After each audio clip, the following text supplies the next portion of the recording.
ಓಂ ಸಾಯಿರಾಮ್. ಬಾಬಾ ಹೇಳ್ತಾ ಇದ್ದಾರೆ, ಮಗು ಶುಭೋದಯ. ಏನೂ ಕೆಲಸ ಆಗ್ತಾ ಇಲ್ಲ, ಹಣಕಾಸಿನ ವ್ಯವಸ್ಥೆಯೂ ಸರಿಯಾಗಿ ಆಗ್ತಾ ಇಲ್ಲ ಅಂತ ತುಂಬ ಯೋಚನೆ ಮಾಡ್ತಾ ಇದ್ದೆ.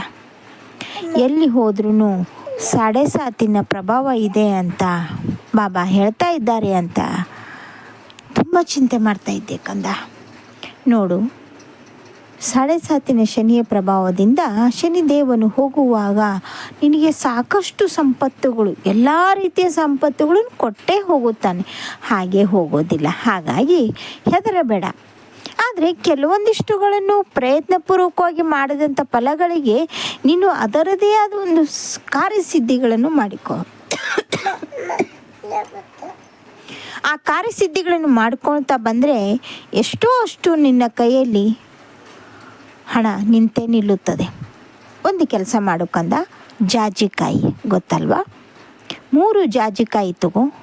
ಶ್ರಾವಣ ಮಾಸ ಹೇಗಿದ್ದರೂ ಪ್ರಾರಂಭವಾಗಿದೆ, ಯಾವ ದಿನವಾದ್ರೂ ಚಿಂತೆ ಇಲ್ಲ.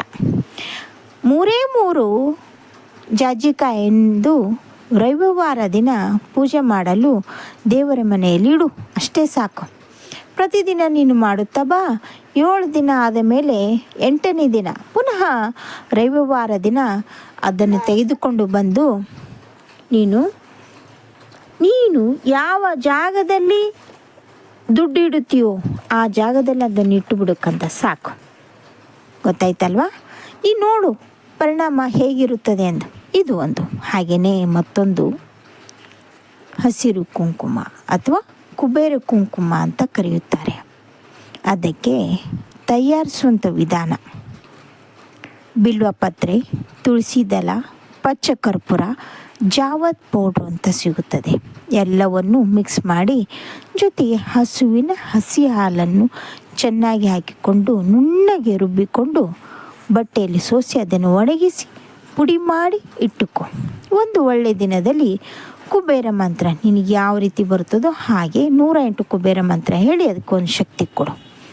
ಅದನ್ನು ಪ್ರತಿದಿನವೂ ಹಣೆಗೆ ಅಂದರೆ ಕುಂಕುಮ ಇಡುವ ಜಾಗದಲ್ಲಿ ಅಲ್ಲ, 2 ಹುಬ್ಬು ಇರುವಂಥ ಹಣೆಗೆ ಅಲ್ಲ, ಅದ್ರ ಮೇಲ್ಭಾಗದಲ್ಲಿ ಹಚ್ಚುತ್ತಾ ಬಾ.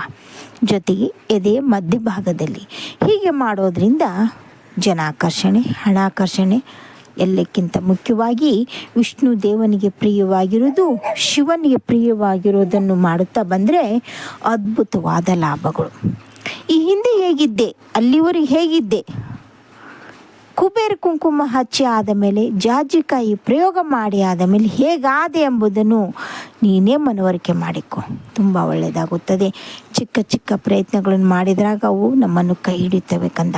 ಚಿಂತೆ ಮಾಡಬೇಡ, ನಿನ್ನೆಲ್ಲ ಕೆಲಸಗಳು ಆಗುತ್ತವೆ. ಹಾಗೆ ಯಾವ ಸಂಬಂಧ ಮುರುಗಡೆಯಾಗಿ ಹೋಗುತ್ತದೋ ಅಂತ ನೀನು ಯೋಚನೆ ಮಾಡ್ತಾ ಇದ್ದೀಯಲ್ಲ, ಅದು ಹಾಗಾಗೋದಿಲ್ಲ.